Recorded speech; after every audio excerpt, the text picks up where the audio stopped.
Yo, what's up mga tol? Magandang araw. For today's video, meron nga pala tayong pasyente, isang fixed gear. Nadali daw to ng taglamig mga tol, kaya ipapaayos sa atin. Syempre, bago ko tirahin to, check upin ko muna kung anong mga diferensya. At ayon nga sa check up ko mga tol, nadali nga ng taglamig, nagkapilay sa tinidor. Galing mo pala dyan ah. Hindi ko alam ah. Kung titingnan nyo dito sa harap, parang okay lang naman yung bike. Pero kapag tiningnan nyo dito sa tagiliran, eto nga pala yung problema mga tol. Bumaluktot yung fork ng papasok. Hindi ko alam ang buong detalye kung bakit bumaluktot yung fork at kung anong totoong nangyari. Pero ayon niya sa may-ari, sumalpok daw. Pero hindi rin naikwento sa akin ang buong detalye kung paano sumalpok. Basta, yun na yun mga tol. Ang importante, ligtas yung rider. Anyway, hindi ko nga pala kayang i-repair ang bumaluktot na fork mga tol. Kaya nga ikaw alam kung magaling ang tsamba mo, malakas eh.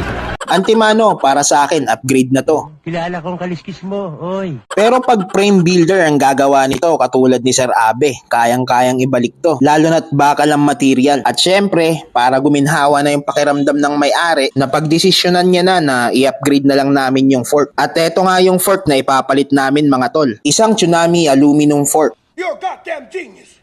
That's the most outstanding answer I've ever heard. Huwag ka na mag-Ingles. At syempre, kapag bago nga pala ang fork mga tol, kakailanganin din nga pala natin ng star nut. Kasi yung dating star nut mga tol, may iiwan na doon sa lumang fork. At bago nga tayo abutan ng takip silim mga tol, tara, samahan nyo akong ikabit itong bagong fork.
At naisalpak ko na nga yung fork mga tol. Nakita na rin ng may-ari yung forma. Nagtaas kami ng konti doon sa steerer tube. Kaya tatlong 10mm na spacer yung nilagay namin. Gusto kasi ng may-ari na medyo mataas ng konti. At para daw hindi siya masyadong nakayuko. At isa pang dahilan, in the future, Huwag ka na mag-Ingles. baka daw kasi makapagpalit siya ng frame na mas mahaba yung head tube. Mas mabuti na rin daw na may allowance pa yung steerer tube ng fork. Para magamit pa rin daw niya yung fork sa hinaharap kung sakali mang may mga upgrade pa siyang gagawin. At syempre, para todos Los Santos na, pinutulan ko na nga rin pala yung fork at kinabit ko na rin yung star nut. At inalign ko na nga rin pala yung rim sa harap. Galing kasi to sa salpok, baka may konting wiggle. Pinalitan ko na nga rin pala yung interior. Sa lakas ng impact, pati yung interior na wakwak. At finally, natapos na nating gawin mga tol. Sobrang quality, di ba?